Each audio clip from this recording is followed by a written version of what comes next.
পৃথিবীর ভিতরে যত মানুষের আগমন ঘটেছে, যত ধর্মের সৃষ্টি হয়েছে এবং ইতোপূর্বে ছিল, সকল ধর্মের মানুষেরাই আল্লাহ যে একজন আছেন এটার প্রতি স্বীকৃতি দিয়েছে। কিন্তু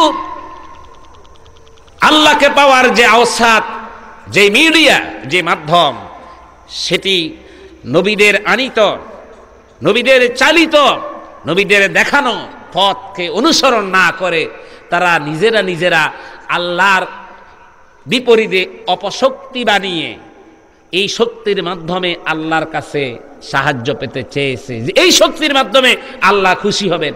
কেউ পাথর পূজা করেছে, কেউ বৃক্ষ পূজা করেছে, কেউ 33 কোটি দেবতা পূজা করেছে, কিন্তু আল্লাহকে স্বীকার করেছে আল্লাহ যে একজন আছে। আসসালামু আলাইকুম ওয়া রাহমাতুল্লাহি ওয়া বারাকাতুহু। শাহরাস্তি উপজেলাধীন ঐতিহ্যবাহী প্রাকৃতিক পরিবেশে পরিবেষ্টিত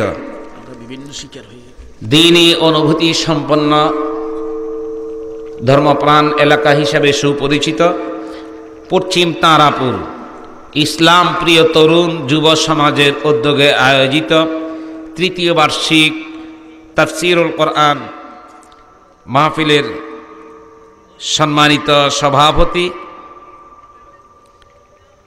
জনাব মোহাম্মদ অ্যাডভোকেট মনির হোসাইন সাহেব, সুযোগ্য চেয়ারম্যান মেহের উত্তর ইউনিয়ন, আমন্ত্রিত মেহমান মুফাসসিরে কোরআন জনাব হযরত মাওলানা জাকির হোসাইন সাহেব,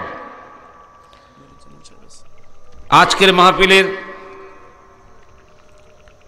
প্রধান অতিথি আলহাজ জনাব মোহাম্মদ আব্দুল লতিফ সাহেব, সম্মানিত মেয়র শাহরাস্তি পৌরসভা শাহরাস্তি চাঁদপুর, প্রধান বক্তা বিশিষ্ট আলেম দ্বীন মুফাসসিরে কোরআন, আন্তর্জাতিক খ্যাতি সম্পন্ন আলোচক জনাব আলহাজ হযরত মাওলানা নুরুজ্জামান সাহেব, শাইখুল হাদিস, প্রধান মুহাদ্দিস, ঐতিহ্যবাহী দ্বীনি বিদ্যাপীঠ নিশ্চিন্তপুর কামিল মাদ্রাসা কচুয়া।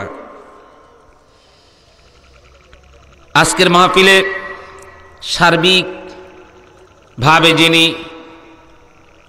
সহযোগিতা এবং এই মাহফিলকে, কোরআনের বাগানকে বাস্তবায়ন করার জন্য যার অক্লান্ত পরিশ্রম, সকলকে ঐক্যবদ্ধ করে বুড়ো কিশোর যুবক সকল শ্রেণীর, সকল বর্ণের, সকল মতভেদের মানুষকে, ইমানদার বান্দাদেরকে একত্রিত করে কোরআনের বাগানকে সফলতায় পৌঁছে দেওয়ার জন্য অক্লান্ত পরিশ্রম করেছেন জনাব মোহাম্মদ সোহেল পাটোয়ারি সাহেব, সম্মানিত সাংগঠনিক সম্পাদক বাংলাদেশ আওয়ামী লীগ চাঁদপুর জেলা। আচ্ছা, আজকের মাহফিলের উপস্থিত হাজারাত উলামায়ে কেরাম, দিনদার ইমানদার মুসলমান ভাইরা, ছোট ছোট বন্ধুগণ, জ্ঞান পিপাসু ছাত্র ভাইরা, পর্দার অন্তরালে অবস্থানরতা শ্রদ্ধেয়া মা এবং বোনেরা, এলাকায় বসবাসরত মুসলিম বন্ধুগণ, সকলের নিকট জানাচ্ছি হৃদয়স্থল থেকে, আত্মার গভীর থেকে আন্তরিক ধন্যবাদ, অভিনন্দন, মোবারকবাদ। আমরা মহান আল্লাহ তাবারক ওয়া তাআলা, যিনি সুবহান, যিনি আহাদ, যিনি আজিম, যিনি খবীর, যিনি কদির, যিনি আকাশ জমিন পাহাড় সমুদ্রের মালিক, জান্নাত জাহান্নাম, হায়াত মৌত, রিজিক, পাহাড় সমুদ্র থেকে শুরু করে পরকাল, বিচার দিবস, হিসাব দিবস এর মালিক, একচ্ছত্র আধিপত্য যিনি কিয়ামতের দিন বিস্তার করবেন, সেই মহান আল্লাহর দরবারে আমরা শুকর আদায় করব, যিনি আমাদেরকে অসংখ্য বানি আদম থেকে বাছাই করে মনোনীত করে আজকের এই কোরআনে কারিমের তাফসীরুল কোরআন মাহফিলে সমবেত হওয়ার তৌফিক এনায়েত করেছেন। ধৈর্য ধারণ করে প্রচণ্ড ঠান্ডাকে উপেক্ষা করে নিজের সবটুকুন আমিত্বকে বিসর্জন দিয়ে মাটির উপরে বসে গিয়েছি কোরআনের তাফসীর শোনার জন্য। যে আল্লাহ তাআলা এই সুন্দর পরিবেশে হাজির হওয়ার তৌফিক দিয়েছেন, সেই আল্লাহর দরবারে আমরা প্রত্যেকে শুকর আদায় করে বীর পুরুষের মতো আবেগজড়িত কণ্ঠে হৃদয়ের সবটুকুন ভালোবাসা উজাড় করে দরাজ কণ্ঠে আকাশ বাতাস প্রকম্পিত করে গলা ছেড়ে পড়ে নিচ্ছি আলহামদুলিল্লাহ রব্বানা লাকাল হামদ হামদান কাসীরান তাইয়িবান মুবারাকান ফীহি ইয়া রাব্বি লাকাল হামদু ওয়া লাকাশ শুকরু কামা ইয়ানবাগি লিজালালি ওয়াজহিকা ওয়া আযীমি সুলতানিকা। আমরা আল্লাহর শুকর আদায় করে নিয়েছি। এটিও আল্লাহ তাআলা আমাদেরকে শুকরগুজার করার সুযোগ করে দিয়েছেন। এটি আমাদের কৃতিত্ব নয়, এই জবান আল্লাহ দিয়েছেন। আল্লাহ তাআলার এই জবান বনি আদমকে, আদম সন্তান মানব জাতিকে যেভাবে দিয়েছেন, পারস্পরিক ভালোবাসার আদান প্রদান, দুঃখ ব্যথা বেদনা যাতনা ক্রোশ আক্রোশ অভিযোগ সকলের কাছে যেভাবে আদান প্রদান করা সম্ভব হয়, ভিন্ন কোনো প্রাণী জগৎকে আল্লাহ তাআলা এত মহাযোগ্যতা দেননি। আবার এই জবান আল্লাহ পাক দিয়েছেন খালাকাল ইনসান আল্লামাহুল বায়ান, এই বর্ণনা বিবৃতি শক্তি আল্লাহ দিয়েছেন। এই সাউন্ড, এই লেসান, এই আওয়াজ, এই ভাষা দিয়ে অনেকে অশ্লীল, ভিত্তিহীন, অপ্রাসঙ্গিক, অপ্রয়োজনীয়, গুনাহে কবিরার অনেক ধরনের কাজ কথা করে থাকেন, উচ্চারণ করে থাকেন। আল্লাহ যে আমাদের দিয়ে এই সুন্দর চমৎকার কথা উচ্চারণ করেছেন প্রশংসা সুলভ, এই জন্য আবার খুশি হয়ে পড়ে নিচ্ছি আলহামদুলিল্লাহ। প্রিয় ভাই সব, আমরা যা করছি আমাদের সব কর্মকাণ্ড আল্লাহ পাক স্বয়ং সম্পূর্ণ নিখুঁতভাবে অবগত। বিশ্বাস হয় না? এই যে আপনি এই মাহফিলে বসে আছেন, এটা কি আল্লাহ অবগত নাই? আল্লাহর কোনো গোয়েন্দা রিপোর্টের প্রয়োজন হবে না। আল্লাহর কোনো ইলেকট্রনিক্স কোনো বিষয়ে প্রযুক্তিগত কোনো কিছু ব্যবহার করার প্রয়োজন হবে না। সেই কিয়ামতের দিন কম্পিউটার প্রয়োজন হবে না। যেই চিত্র, যেই অবস্থায় যেখানে আমরা বসে আছি, আল্লাহ তাআলা সেটা আমাদের সামনে হাজির করতে পারবেন না?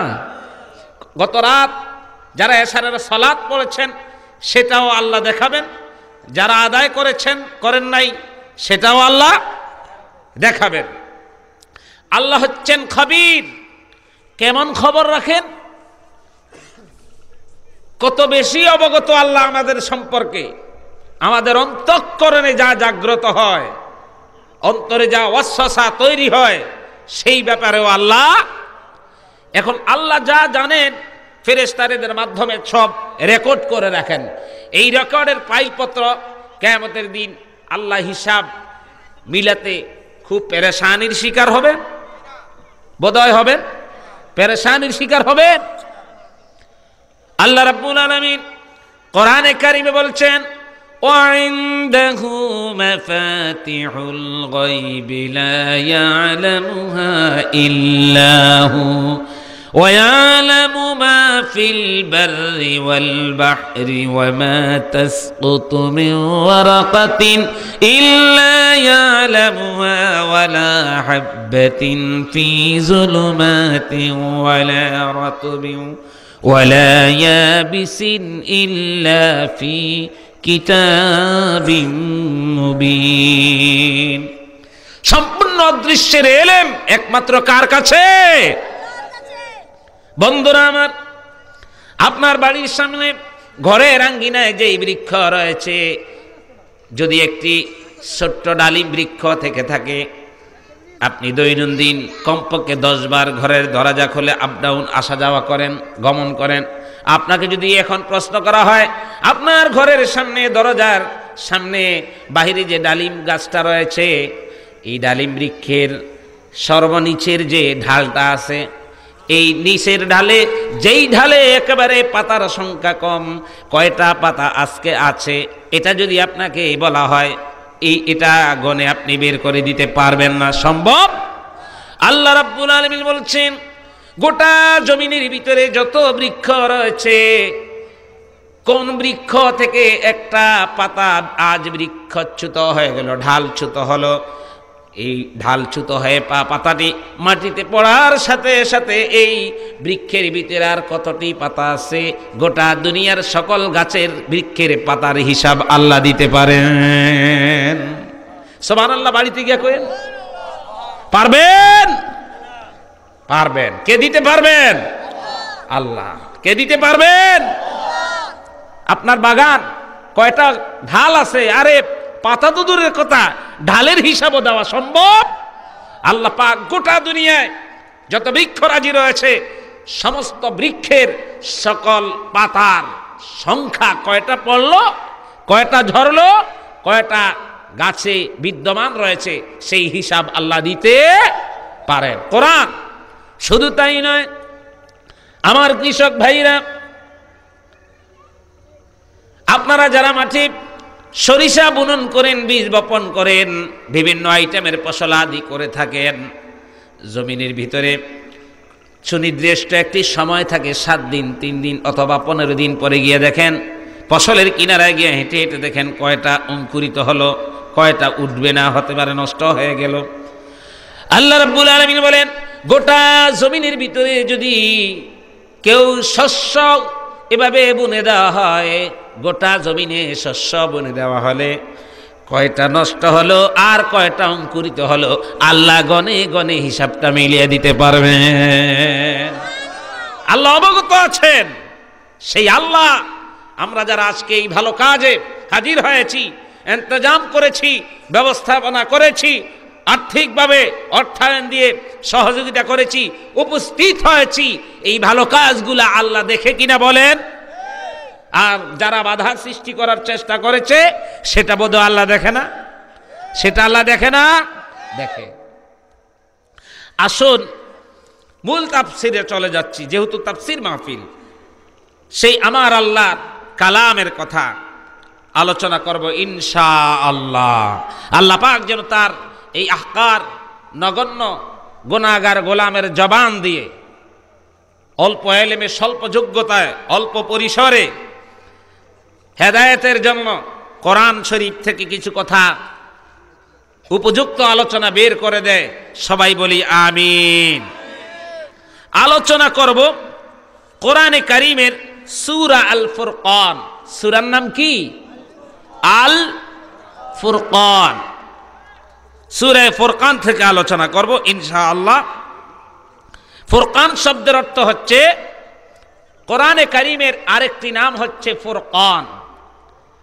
এর অর্থ হচ্ছে হালাল তথা বৈধ, হারাম, অবৈধ, জায়েজ, নাজায়েজ, হক, বাতিল, নূর, জুলুমাত, আলো, অন্ধকার, সত্য, মিথ্যা, এসব কিছুর ভিতরে পার্থক্য প্রভেদ করে দিবেন, ডিফারেন্স করে দিবেন, আলোক করে দিবেন, যার নাম হচ্ছে ফুরকান।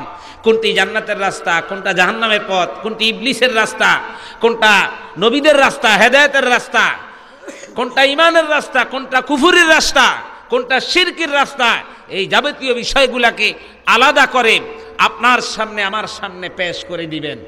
এর নাম হলো ফুরকান। এর নাম কি? ফুরকান। এত তাড়াতাড়ি ঘুম চলে আসতেছে আপনাদের নাকি? ফুরকান।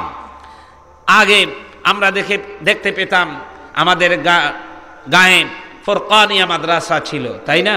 তার মানে মক্তব ছিল। সেখানে সকালবেলা বাচ্চাদের কোরআনে কারীমের তেলাওয়াতের আওয়াজ শোনা যেত। আবার বাড়িতে ঢুকলে পরে মহিলাদের মিহি মিহি কণ্ঠে তেলাওয়াত শোনা যেত। এখন সেই ফোরকানিয়া মাদ্রাসা অনেকটাই হ্রাস পেয়ে গিয়েছে। আল্লাহ যেন আবার সেই পূর্বের কোরআনে কারিমের পরিবেশ তৈরি করে দেয়, বলি আমিন। সূরা ফুরকান, সবাই আমার সাথে তেলাওয়াত করুন।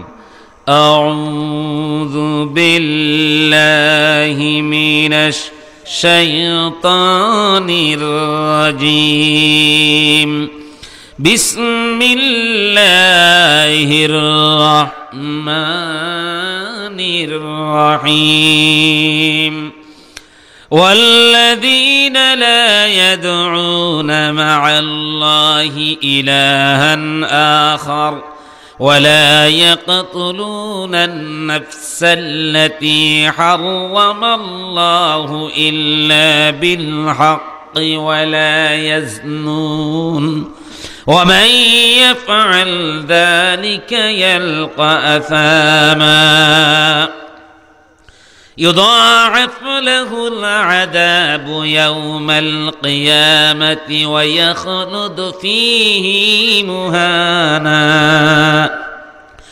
إلا من تاب وآمن وعمل عملا صالحا فأولئك يبدل الله سيئاتهم حسنات وكان الله غفورا رحيما ومن تاب وعمل صالحا فإنه يتوب إلى الله متابا صدق الله العظيم।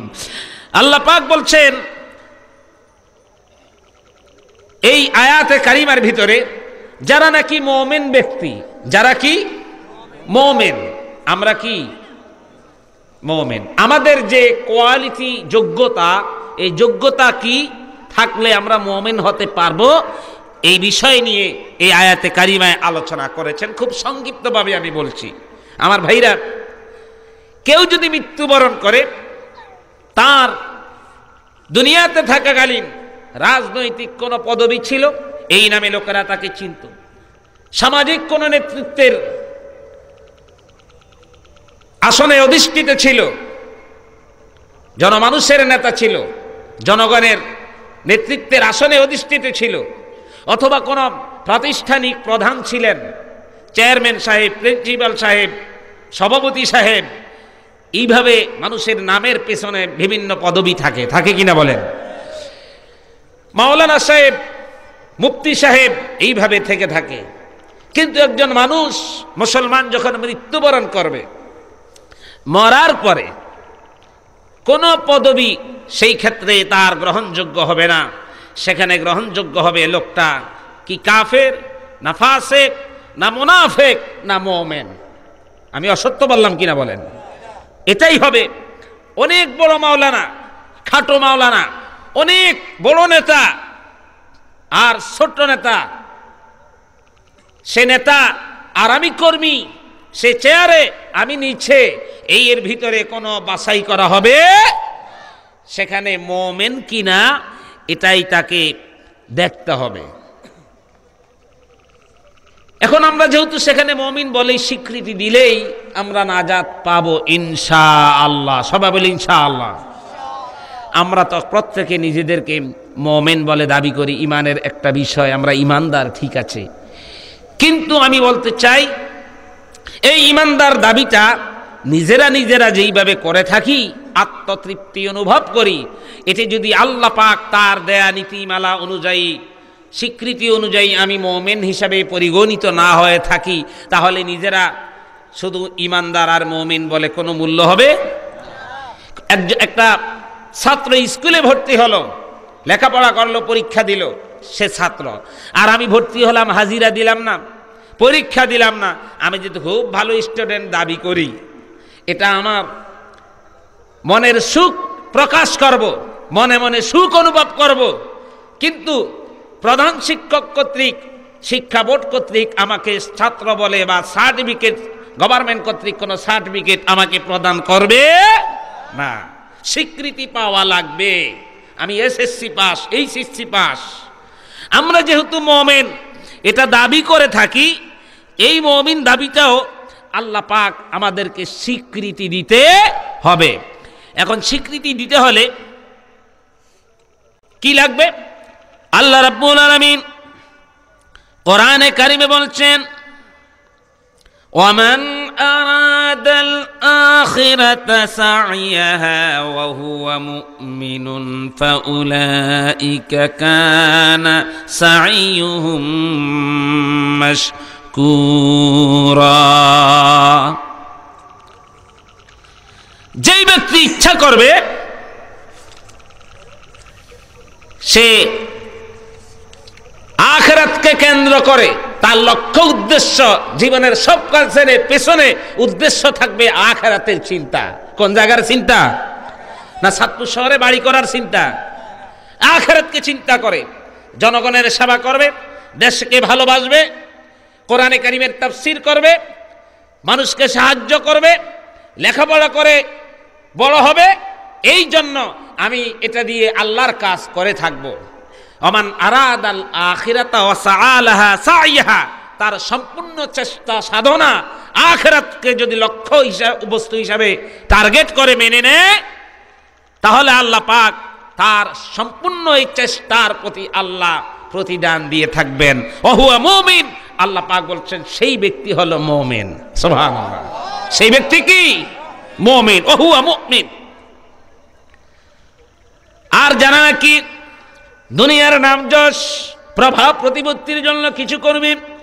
মান কানা ইউরিদুল আজিলাতা আজ্জালনা লাহু ফিহা মা নাশাউ লিমান নুরিদু সুম্মা জাআলনা লাহু জাহান্নাম ইয়াসলাহা মাযমুমান মাদহুরা। পৃথিবীর নাম যশ প্রভাব প্রতিপত্তির জন্য যদি কেউ সে কোনো ব্যক্তি কিছু করে থাকে, তার জন্য প্রতিদান হবে জাহান্নাম। তার জন্য প্রতিদান কি হবে? জাহান্নাম হবে। তবে হ্যাঁ, দুনিয়ার ভিতরে সে যদি কোনো ভালো কাজ করেই থাকে, যদিও তার নিয়ত ছিল পৃথিবী পাওয়ার জন্য, তাকে আল্লাহ দুনিয়াতে জাযা দিয়ে দিবেন। আল্লাহ আলাইসাল্লাহু বিআহকামিল হাকিমিন, আহসানুল হাকিমিন। আল্লাহ হচ্ছেন ইনসাফকারী।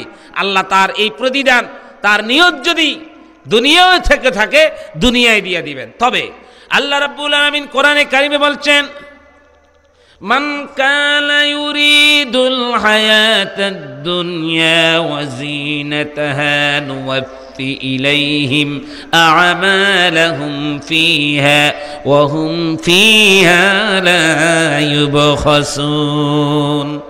কোন ব্যক্তি দুনিয়ার আশা আকাঙ্ক্ষায় যদি কোনো ভালো কাজ করে থাকে, এর প্রতিদান যদি সে দুনিয়াতেই পেতে চায়, আল্লাহ রাব্বুল আলামিন তা সম্পূর্ণটাই দিয়ে দিবেন। আখিরাতে তার জন্য কোনো কিছু অবশিষ্ট রাখবেন না। আখিরাতে আর বিন্দু মাত্র প্রতিদান পাওয়া যাবে, প্রতিদান সেখানে পাওয়া যাবে। উলাইকাল্লাযীনা লাইসা লাহুম ফিল আখিরাতি ইল্লান নার। সেখানে লাইসা নাই কোনো, একেবারে 0 পয়েন্ট, একমাত্র জাহান্নামের আগুন ছাড়া তার সেখানে আর প্রতিদান পাওয়া যাবে। তাহলে আমরা যত ভালো কাজ করব, কার খুশির জন্য? চিৎকার মেরে বলি, কার খুশির জন্য? তাহলেই সে ওয়াহুয়া মুমিন, তার নাম কি হবে? মুমিন হবে। এবার মুমিন হলে আপনাকে আমাকে কোন কোন বিষয় থেকে সেফ থাকতে হবে? ডাক্তার, চিকিৎসক সাহেবরা আপনাকে যখন প্রেসক্রিপশন দিয়ে থাকেন, চিকিৎসা করে থাকেন, করার পরে বলে আপনাকে এইভাবে চলতে হবে, তাহলে আপনি সুস্থ থাকতে বলে নাই। আল্লাহ পাক, আল্লাহ হলেন মহা চিকিৎসক। আমাদের ইমানের চিকিৎসা কোরআন দিয়ে বিশ্বনবী সাল্লাল্লাহু আলাইহি ওয়াসাল্লামের মাধ্যমে এই চিকিৎসা গ্রন্থ আল্লাহ নাজিল করেছেন। নাম কি? আল কোরআন, আল ফুরকান। এখানে আপনি কোন কাজ করলে মুমিনের খাতায় আপনার নাম থাকবে না, আপনার গোসা হয়ে যাবেন, ইমানদারের খাতায় আপনার লিস্ট থেকে বঞ্চিত হয়ে যাবেন, সেই বিষয়গুলো বলে দিয়েছেন। আল্লাহ রাব্বুল আলামিন বলছেন, যারা মুমিন ইমানদার তাদের এক নম্বর যোগ্যতা হলো আয়াতে ওয়াল্লাযীনা লা ইয়াদউনা মা'আল্লাহি ইলাহান আখারা ওয়া লা ইয়াকতুলুনান নাফসাল্লাতী হারামাল্লাহু ইল্লা বিল হক। ঈমানদার যারা এক নম্বর কোয়ালিটি হলো তারা আল্লাহর সাথে কাউকে শরীক স্থাপন করবে না। কোন আল্লাহ কয়জন? আরো আসতে কোন কয়জন? এই কথা কি আল্লাহ, এই কথা কার কোন? আল্লাহ নিজেই বলেছেন। আমার ভাইরা, আপনার বাড়ির আঙ্গিনায় যেমন নেম প্লেট থাকে, আল্লাহর একটা নেম প্লেট আছে। বংশ কি, কোন জায়গা থেকে আসছে, আল্লাহরা কয়জন? এই নেম প্লেটের নাম হলো কোরআনে কারিমে সূরাতুল ইখলাস। সেই সূরার ভিতরে আল্লাহ পাক বলছেন কুল হুয়াল্লাহু আহাদ। পড়লে বোধহয় হাদিয়া দিতে হবে, এই জন্য পড়েন না, না সবাই পড়েন না।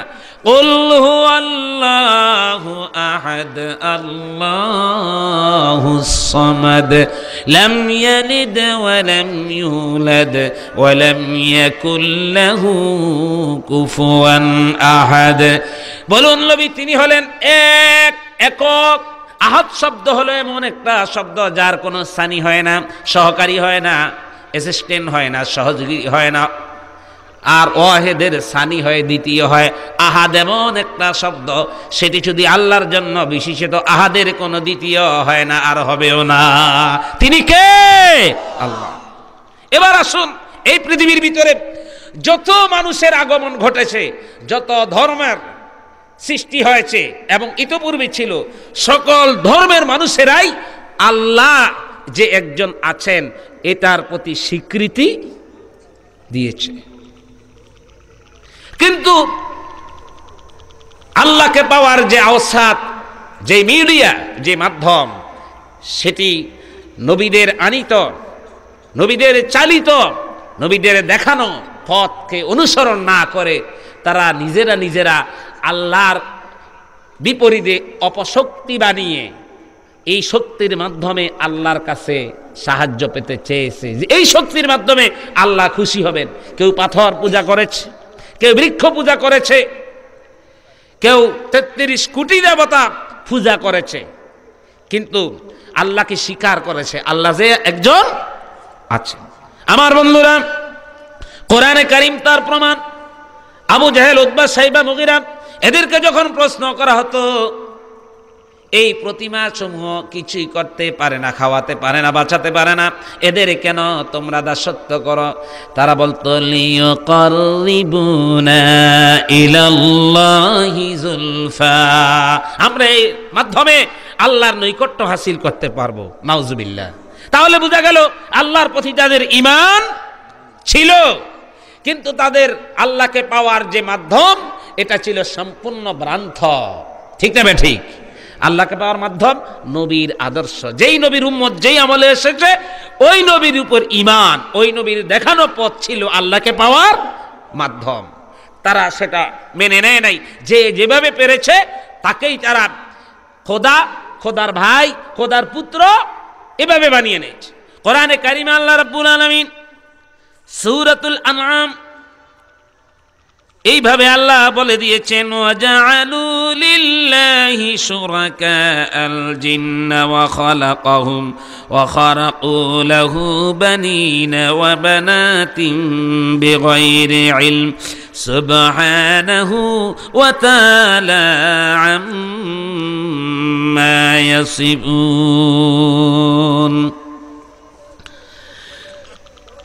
সূরা আনআম 100 নম্বর আয়াত, 7 নম্বর পারার 19 নম্বর পৃষ্ঠার ভিতরে 12 নম্বর লাইন আল্লাহ পাক বলেছেন তারা আল্লাহর সাথে জিনদেরকে শরীক করেছে এবং শরীক করেছে ফেরেশতাদেরকে। কেউ জিনদেরকে আল্লাহর পুত্র বলেছে, পুরুষ জিনদেরকে আল্লাহর পুত্র বলেছে, মেয়ে জিনদেরকে আল্লাহর কন্যা বলেছে। বলি নাউজুবিল্লাহ। এদের যে শক্তি, এদের যে দ্রুত গতি, এ দেখে কয় আল্লাহর সাথে বোধহয় আল্লাহর কোনো বংশীয় সম্পর্ক, আল্লাহর খালাতো ভাই, মামাতো ভাই, ছেলে মেয়ে, এইভাবে তারা আল্লাহর সাথে শরীক স্থাপন করেছে। কিন্তু এই শিরক দিয়ে ঈমান তাদের মজবুত হবে? এই আল্লাহর বিশ্বাস দিয়ে 4 পয়সার মূল্য নাই। আল্লাহ এক, আল্লাহর শক্তি সাথে পৃথিবীর লাইসা কামিসলিহি শাই, কোন শক্তিকে কম্পেয়ার করা যাবে না। তাহলে আল্লাহ পাকের উপর ঈমান আনার পর 1 নম্বর হলো শিরিক মুক্ত ঈমান। কি মুক্ত ঈমান?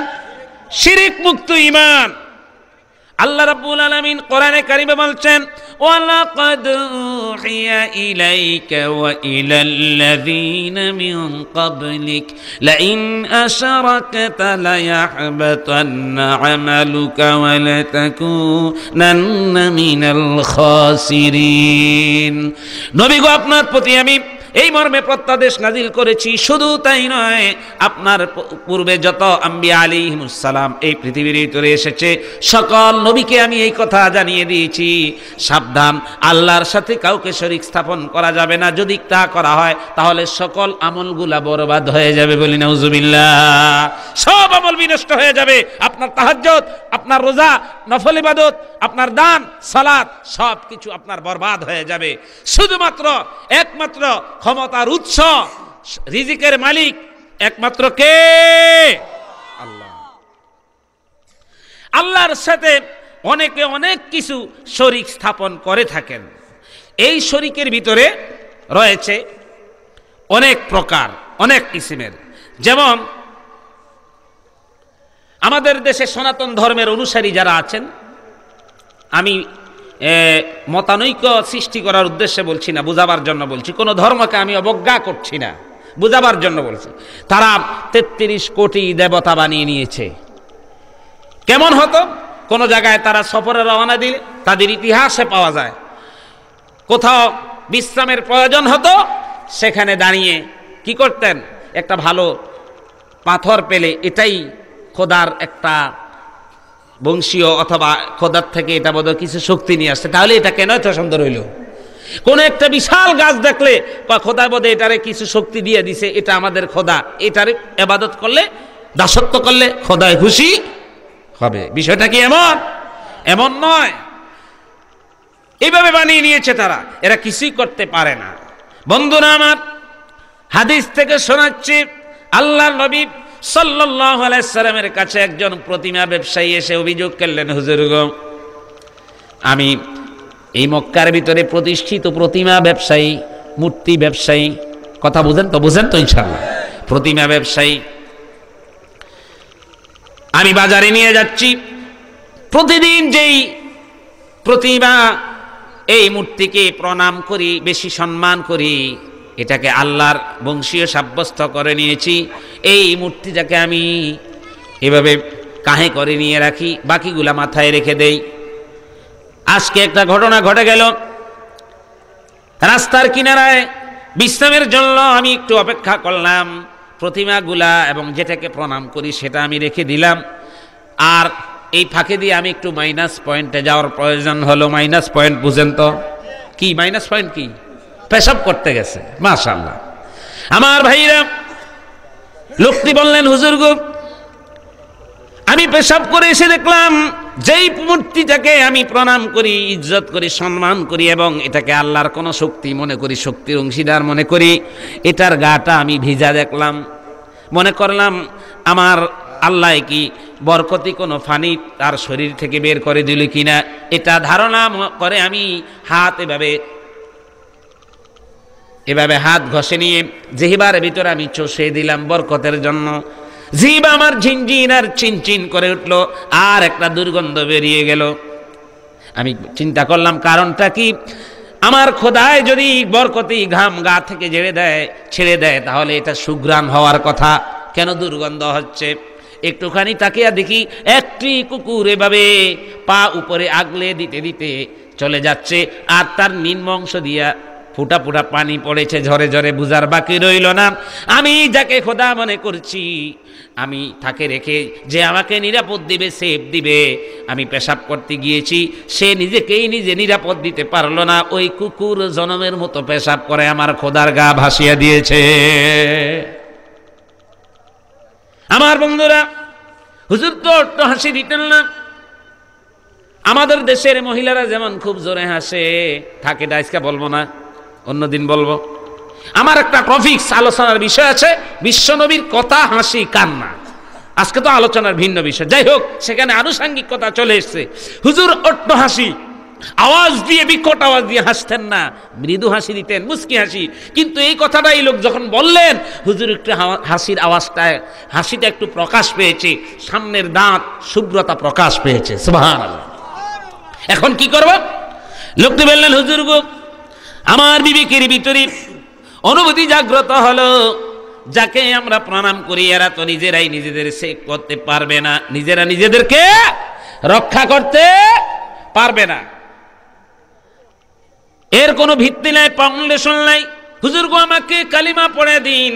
আল্লাহর নবীর হাতে ইসলাম ধর্ম গ্রহণ করলেন, ঈমান আনলেন। লোকটি পড়ে নিলেন, আশহাদু আল্লা ইলাহা ইল্লাল্লাহু ওয়াহদাহু লা শারীকা লাহু ওয়া আশহাদু আন্না মুহাম্মাদান আবদুহু ওয়া রাসূলুহু। লোকটি ঈমান আনলেন, ইসলাম গ্রহণ করলেন। তাহলে এই পাথর, এই প্রতিমা, এরা কিছুই করতে পারে না, খাওয়াতে পারে না, বাঁচাতে পারে না, কথাও বলতে পারে না। পারেনি কোন? আমার ভাইরা, আমাদের দেশি আলেম ওলামা ইমাম সাহেবদের কাছে গিয়া কন, হুজুর একটু দোয়া করেন। কালকে রাত্রে, গত রাত 1টা বাজে সোহেল ভাই ফোন করে কয়, হুজুর আমার বাবার জন্য একটু দোয়া করবেন। আচ্ছা যাই হোক, আমি দোয়া করি। হুজুররা তো আপনাদের জন্য এত বেশি দোয়া করে, হুজুর বউর জন্য এত বেশি দোয়া করার সময় হয় না, ঠিক না? জবান আছে, জানা আছে, দোয়া কার কাছে করে? কিন্তু এই মূর্তির কাছে গিয়া কন যে আমারে রিজিক দাও, খাবার দাও। আচ্ছা তুমি দিবা না, তোমার কাছে তো খোদার কানেকশন আছে, আমার পক্ষ ইয়া খোদার একটু বলো। কিছু বলতে পারবে? সম্ভব হবে? এমনি শহীদ মিনার যে 3টা খুঁড়া আছে না, এগুলা বোধহয় বলতে পারবে, তাই না? এগুলা বলতে পারবে? পারলে আমারও নিয়ে যায় না, আমারও দরকার আছে। শিরিক। শহীদদের জন্য আমরা দোয়া করব প্রাণ ভরে। রাজি আছেন কিনা? এই স্বাধীনতা, এই ভূখণ্ড, এই দেশ, এই ভাষা, যাদের অক্লান্ত পরিশ্রমের বিনিময় বাংলাদেশ একটা স্বাধীন, সার্বভৌম, সুজলা সফলা, শস্য শ্যামলা, সোনার সবুজ বাংলাদেশ গোটা বিশ্বের মানচিত্রে আমরা খচিত হতে পেরেছি, পাত পাত করে সবুজ আর লাল পতাকা উড়াতে পেরেছি। যাদের অক্লান্ত ত্যাগের বিনিময় আল্লাহ যেন শহীদদেরকে জান্নাতের মেহমান বানিয়ে দেয়, বলি আমিন। যারা ভাষার জন্য শহীদ হয়েছেন, মায়ের ভাষা, এই নেয়ামত, এই জবান, সেই ভাষা, শহীদ রফিক, সালাম, জব্বার, বরকত, আইয়ুব, আল্লাহ যেন তাদেরকে জান্নাতের উচ্চ মাকাম করে দেয়, বলি আমিন।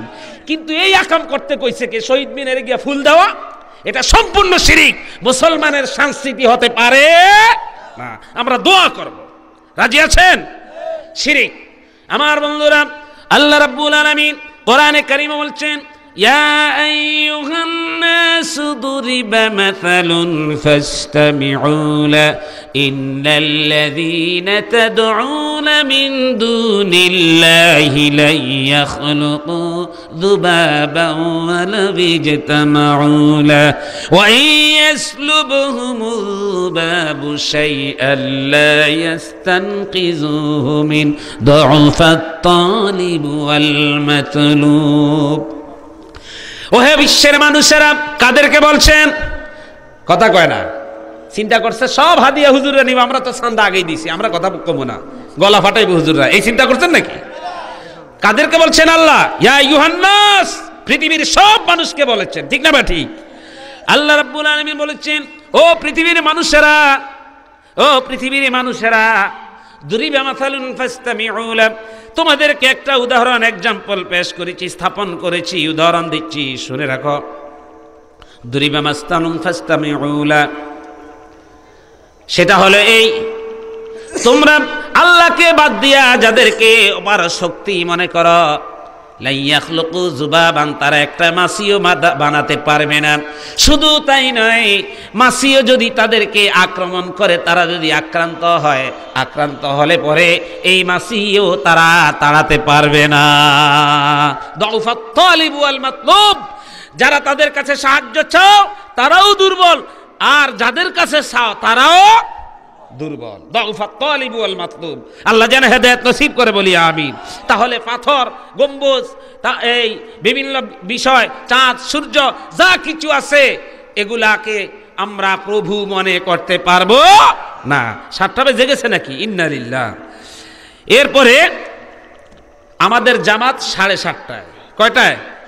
7:30, 7:25 আজান হবে। 25 আজান হবে, 5 মিনিট আজান চলবে, আরেক দিক দিয়ে কি চলবে? অজু চলবে। যাদের অজুর প্রয়োজন, অজুকে গ্রেপ্তার করে ধরে রাখতে পারবেন না, আজান চলবে, অজু চলবে। 7:30 জামাত, 25 পর্যন্ত আমি আলোচনা করবো ইনশাআল্লাহ। সবাই বলি ইনশাআল্লাহ। আমার বন্ধুরা, সবচাইতে জাগতিক যত শিরিক আছে, সবচাইতে বড় শিরিক হলো আল্লাহ পাক এই জমিন সৃষ্টি করেছেন, এই মানুষ সৃষ্টি করেছেন। কে করেছেন? আল্লাহ। কে করেছেন?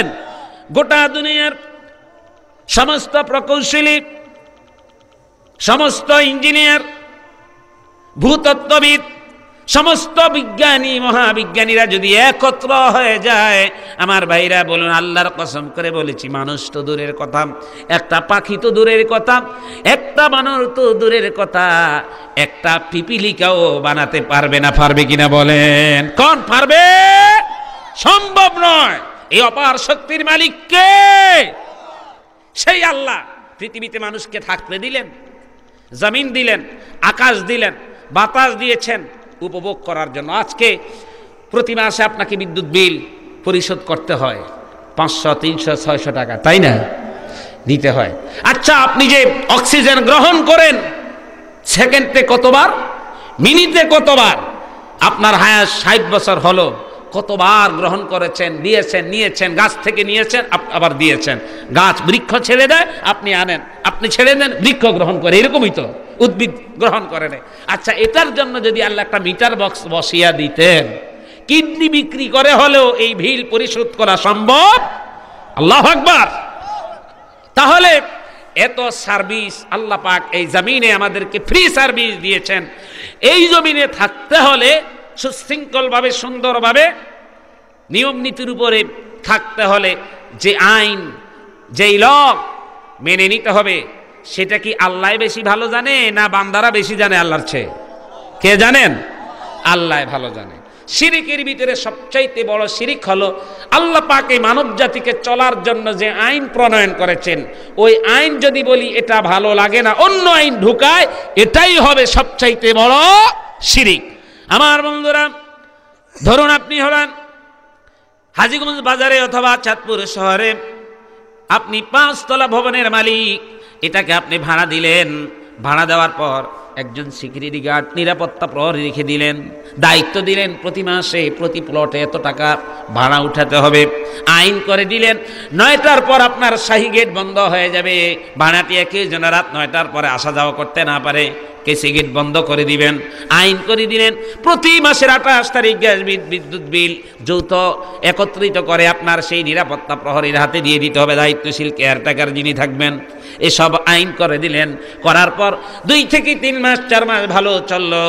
এরপরে যদি বাড়িতে যারা ভাড়া থাকলো, ওরা নিজেরা আইন বানিয়ে নেয়, কয় না আমরা 12টা পর্যন্ত পার্টি করব, ক্লাব করব, খেলে ধুলে আসবো, তারপরে 12টা 1টা আমরা সারা রাত গেট খোলা রাখবো। আপনার দেয়া যেই নীতিমালা, এটা যদি পরিবর্তন করে দেয়, আপনি কি ওই বাড়িতে থাকতে দিবেন কিনা বলেন? আপনি তাদেরকে দিয়েছেন ভাড়া, আপনি কি মালিক বানিয়ে দিয়েছেন কিনা বলেন? আপনি যদি কেউ জমিনকে বর্গাছাস দিয়ে থাকেন, দেয় না বর্গাছাস দিয়ে থাকেন, ভাই ফসল হলো না হলো, যাই হলো 3 ভাগের 1 অংশ যাই আল্লাহ দেয় আমারে দিবা, এরকম দেয় কিনা বলেন? দিয়ে থাকেন। আমার ভাইরা, এই বেচারাকে আপনি জমিন দিলেন, ফসল দিলেন, দেওয়ার পর, এই মাঠ দেওয়ার পর, লোকটা সুযোগ পেয়ে বর্ষাকালে কি করলো? আপনি বাড়িতে নাই, চাকরি করার জন্য কোথায় গিয়েছেন, আপনার জমিন থেকে মাটি কেটে বিক্রি করলো। আপনি কি তাকে মালিক বানিয়ে দিয়েছেন কিনা বলেন? আপনার একটা নিয়ম আছে। আমার বন্ধুরা, এই জমিনে সুশৃঙ্খল নিরাপদের সাথে অভাব, অভিযোগ আর অভাবের অর্থনৈতিক দৈন্যতা আর মানসিক ভারসাম্যহীনতা আর বিভিন্ন পেশার থেকে বাঁচতে হলে আল্লাহ একটা আইন দিলেন, কোরআনে কারীম। মানুষ যদি অর্থনৈতিক যোগ্যতা হাসিল করতে চায়, দেশ থেকে অভাব অনটন দূর করতে হয়, আল্লাহ পাক চালু করে দিলেন, ওয়া আকিমুস সালাতা ওয়া আতুজ যাকাত, নামাজ কায়েম করো, যাকাত আদায় করো। এ কার আইন? কোন কার আইন? আল্লাহর আইন। আপনি কি করলেন? যাকাত বাদ দিয়ে সুদ ভিত্তিক অর্থ ব্যবস্থা চালু করলেন, আল্লাহর গজব নেমে আসবে। ঠিক না ঠিক? বরকত দিতে পারেন কে? আল্লাহ। তাহলে এই জাতীয় শিরিক করা যাবে না। আল্লাহর হুকুমের সাথে গাদ্দারি করা হচ্ছে সবচাইতে বড় শিরিক, সবচাইতে বড় শিরিক আল্লাহর আইনের সাথে বেয়াদবি করা। এরপর আল্লাহ রাব্বুল আলামিন কোরআনে কারিমে বলছেন, যারা নাকি মুমিন, এক আয়াতের ব্যাখ্যাই তো শেষ করতে পারি না, যারা নাকি মুমিন তারা অন্যায়ভাবে মানুষ হত্যা করবে না। কিভাবে? যদি কোনো নিয়মের নীতির ভিতরে না আসে, রাষ্ট্রীয় কোনো বিচারে যদি তাকে হত্যা করা প্রয়োজন হয়, আপনার কেসাস, আপনার ভাই মেরেছে, হত্যার বিনিময়ে তাকে হত্যা করবে, তাও বিচারালয়ে গিয়া।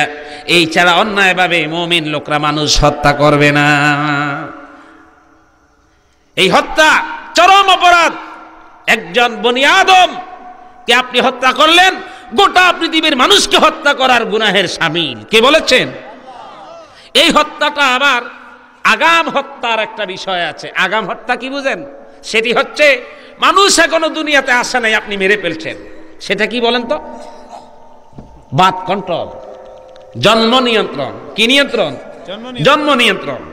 কোরআনে কারিমে আল্লাহ রাব্বুল আলামিন বলছেন, ওয়ালা তাকতুলু আওলাদাকুম খাশিয়াতা ইমলাক নাহনু নারযুকুকুম ওয়া ইয়্যাহুম ইন্না কতলাহুম কানা খাতাআন কাবীরা। রিজিকের ভয়ে তোমরা সন্তান হত্যা করো না। আমার ভাইরা, আসন্ন যদি কোনো স্ত্রীর গর্ভে, নারীর গর্ভে সন্তান এসে যায়, এটা যখন 3 মাসে ওভার হলে পরে এর ভিতরে আল্লাহ পাক রূহ দিয়ে দেওয়া শুরু করেন। এর ভিতরে যদি কেউ এটাকে ডিজিটাল কোনো কায়দায় ঔষধের মাধ্যমে প্রক্রিয়াধীন করে মেরে ফেলে, কিয়ামতের দিন আল্লাহ রাব্বুল আলামিনের দরবারে হত্যাকারীর আসামি হিসাবে দাঁড়াতে হবে। কার কথা? কার কথা? আল্লাহর কথা। হ্যাঁ, তবে অভিজ্ঞ যোগ্যতা মুমিন কোন সুচিকিৎসক ডাক্তার যদি আপনাকে পরামর্শ দেয়, আপনি বাঁশ কিনেছেন, তাতে কি হয়েছে, প্রতি গিরায় গিরায় আপনাকে বাঁধ দিতে হবে, এটা কে বলছে? তার স্ত্রীর সুস্বাস্থ্যের প্রতি লক্ষ্য করে জীবনের কোনো ঝুঁকি আসলে তাও কোনো মুমিন ডাক্তার যদি পরামর্শ দেয়, তাহলে আপনি বিরত রাখতে পারবেন।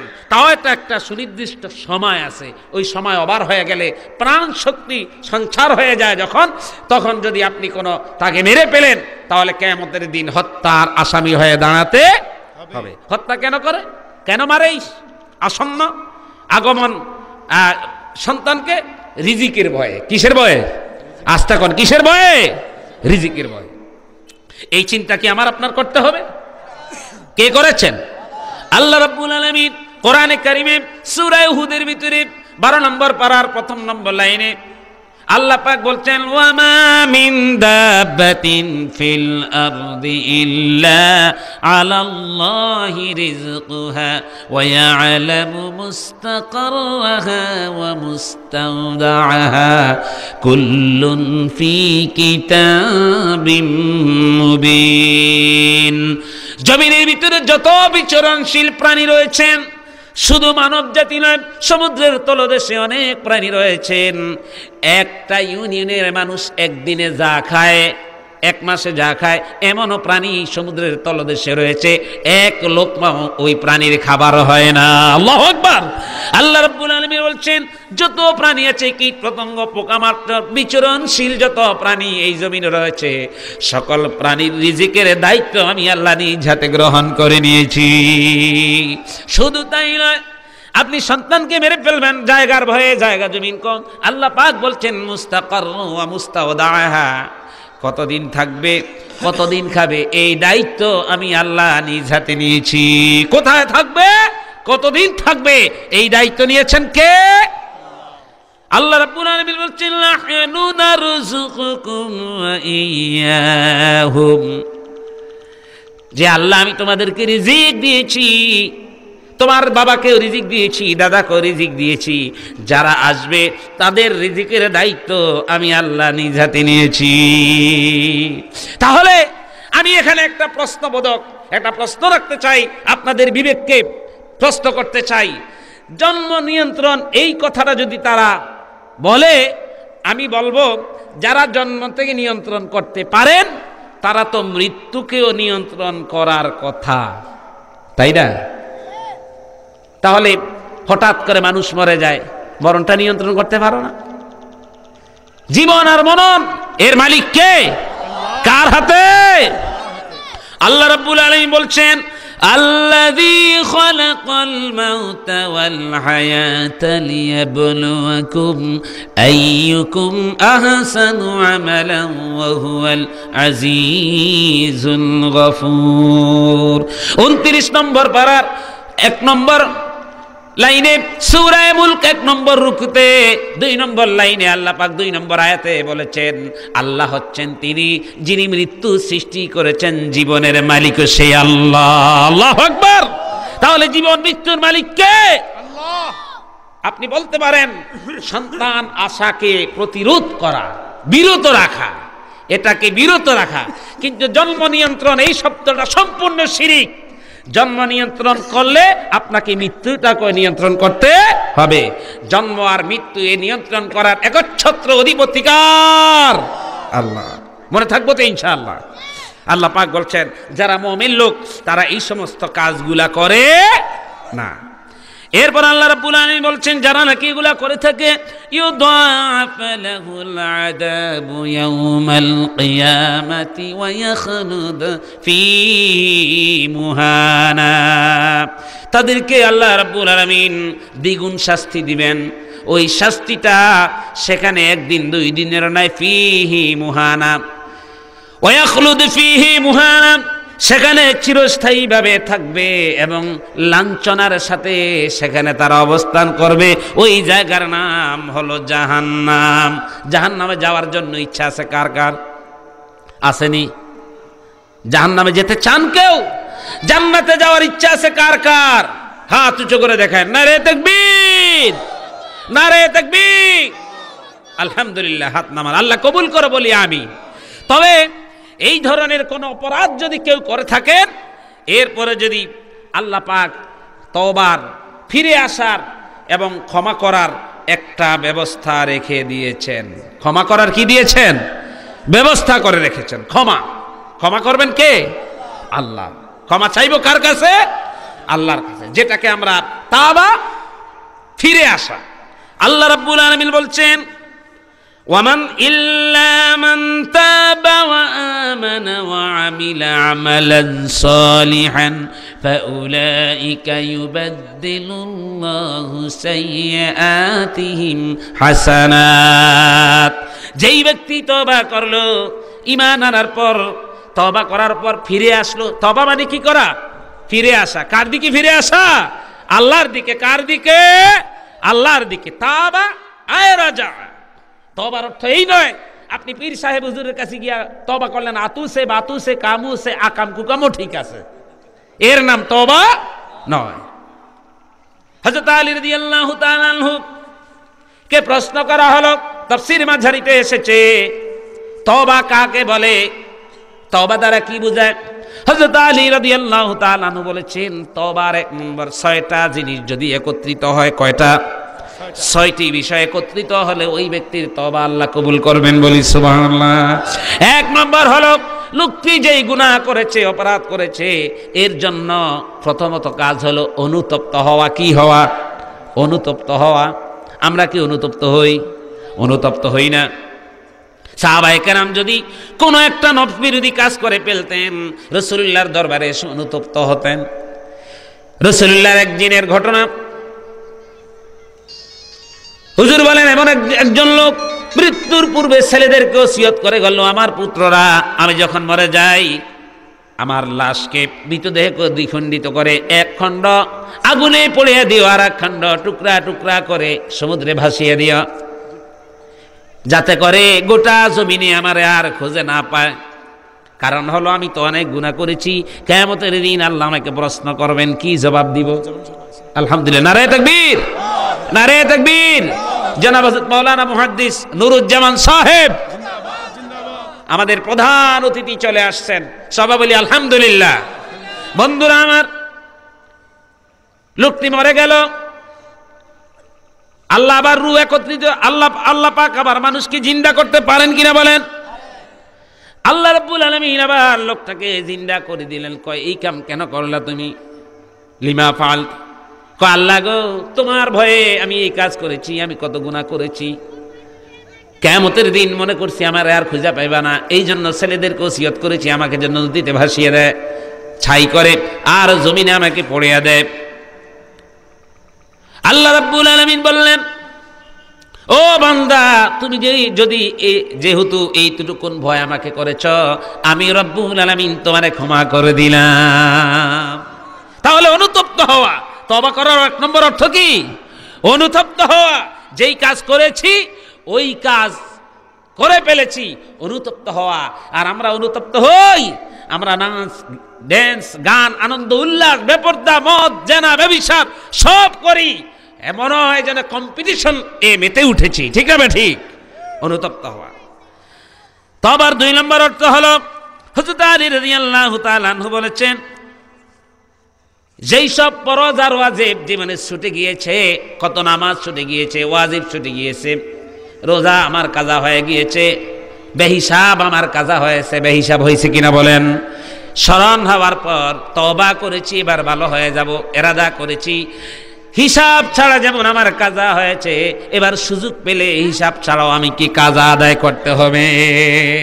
তওবা করেছি, বেহিসাব কাজা নামাজ, কাজা রোজা শুধু আদায় করব।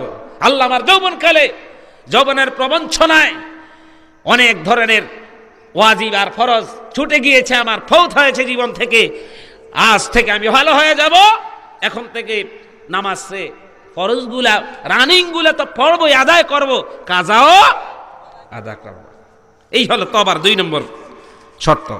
3 নম্বর হলো, কোন ব্যক্তির ধন আর সম্পদ যদি অন্যায়ভাবে ভক্ষণ করে থাকি, তাহলে ওই ব্যক্তির তওবা করার পর ওই ভদ্রলোকের ধন সম্পদ ফিরিয়ে দিতে হবে, আন্না মাপ চেয়ে নিতে হবে। ওই লোককে যদি না পাওয়া যায়, মরে গেল, তার ওয়ারিশ উত্তরসূরি যারা আছে তাদের কাছ থেকে গিয়ে মাপ চেয়ে নিতে হবে।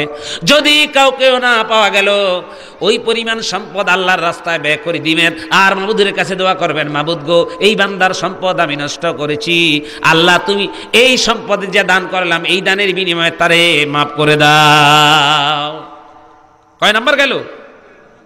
4 নম্বর হলো, কোন ব্যক্তিকে যদি হাত অথবা জবান দিয়ে কোনো ব্যক্তিকে কষ্ট দিয়েছি, আপনার ছেলে ছিল 7 জন, গ্রামের ভিতরে আপনি ফলোয়ান ছিলেন, পুকুরের মাছ, আপনার ছেলেদের জ্বালা মানুষ থাকতে পারে নাই, মেয়েরা পরীক্ষা দিতে পারে নাই, স্কুলে যেতে পারে না, আপনার ছেলেরা এত টর্চারিং করছে, তার কারণ গ্রামের ভিতরে আপনার মতো এত 7-8 ছেলে আর কারণ নাই, আপনার গায়ে অনেক শক্তি প্রভাব ছিল, আপনার দোকানে পাটে যেখানে একজন লোককে হাত দিয়ে মেরেছেন, কথা দিয়ে কষ্ট দিয়েছেন, হ্যাঁ প্রতিমূল্য করেছেন, খাটো করেছেন, তওবা করার পর ওই লোকের কাছে গিয়া ক্ষমা চেয়ে নিতে হবে, বাইরে হাত দিয়ে মেরেছি, জবান দিয়া কষ্ট দিয়েছি, আমার উপরে রাগ করার, তার কাছে মাপ চেয়ে নিতে হবে।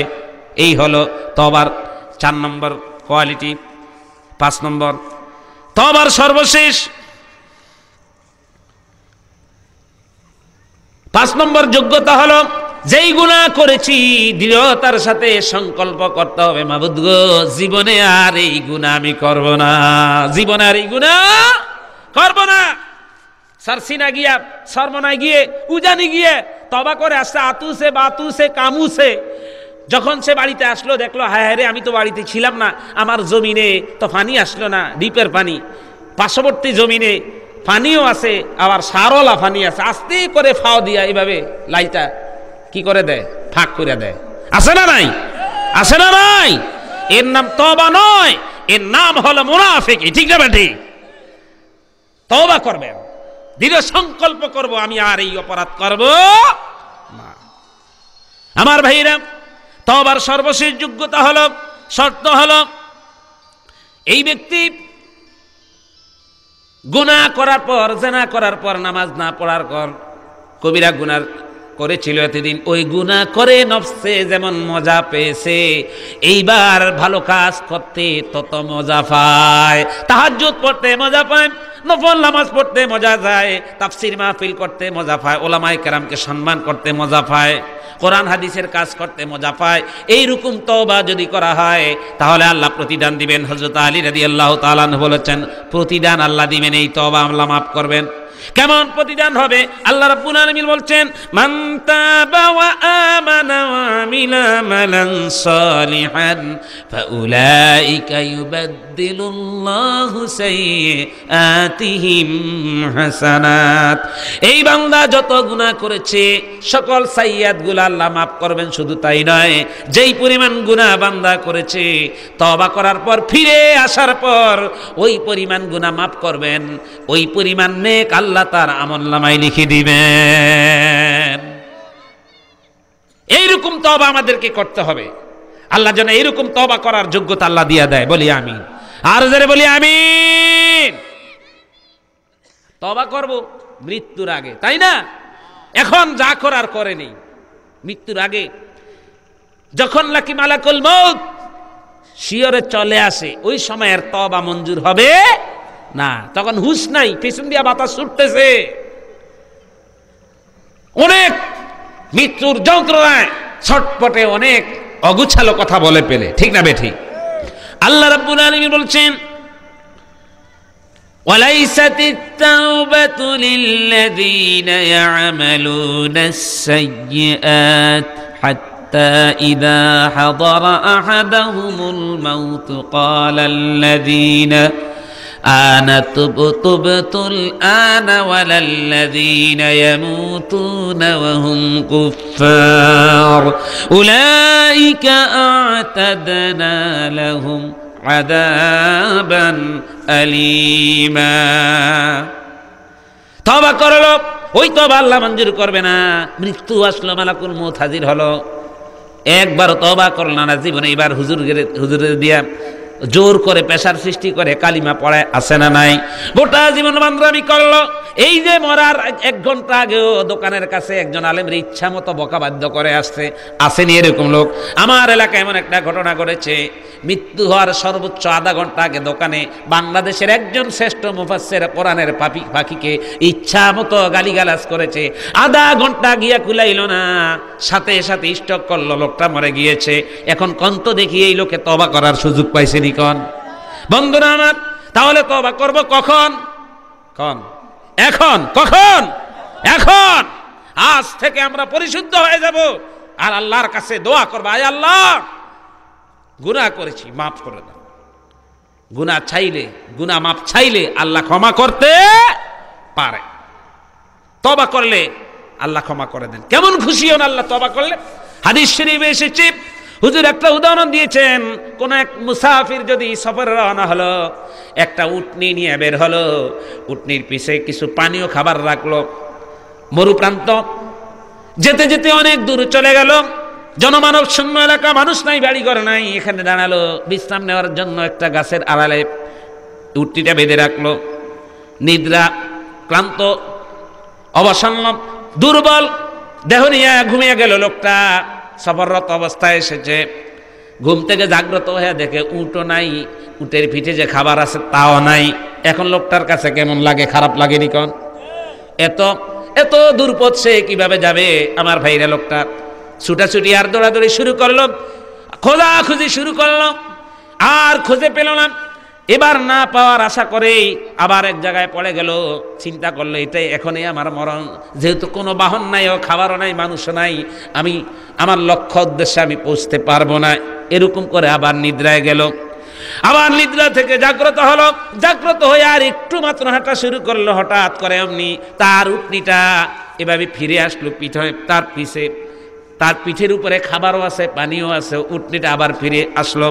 এই হারানো উটনিকে এই মুসাফির ব্যক্তি দীর্ঘ সফরের পর, নিরাশার পর আশান্বিত হয়ে ফিরে পেয়ে যেমন সে খুশি হয়ে গেল, আল্লাহর কোন বান্দা যদি কবিরা গুনাহ করে, গুনার পর যদি তওবা করে ফিরে আসে, ভালো কাজ শুরু করে দেয়, রব্বুল আলামিন ওই উটনির মালিক জানা খুশি হয়েছে, আল্লাহ রব্বুল আলামিন ওই বান্দার প্রতি এর চেয়ে আরো কয়েক হাজার গুণ খুশি হয়ে যায়। তাহলে তওবা করব কার কাছে? সবাই পড়েন, রব্বানা যালামনা আনফুসানা ওয়া ইল্লাম তাগফির লানা ওয়া তারহামনা লানাকুনান্না মিনাল খাসিরিন। তওবা করবেন। আপনি গুনাহ করেছেন, তওবা আপনাকেই করতে হবে, না হুজুরের 10 টাকা দিয়ে তওবা করাইবেন? ইমাম সাহেবদেরকে হাদিয়া দিবেন, সম্মান করবেন, অনারিয়াম করবেন, তাতে কোনো আপত্তি নাই।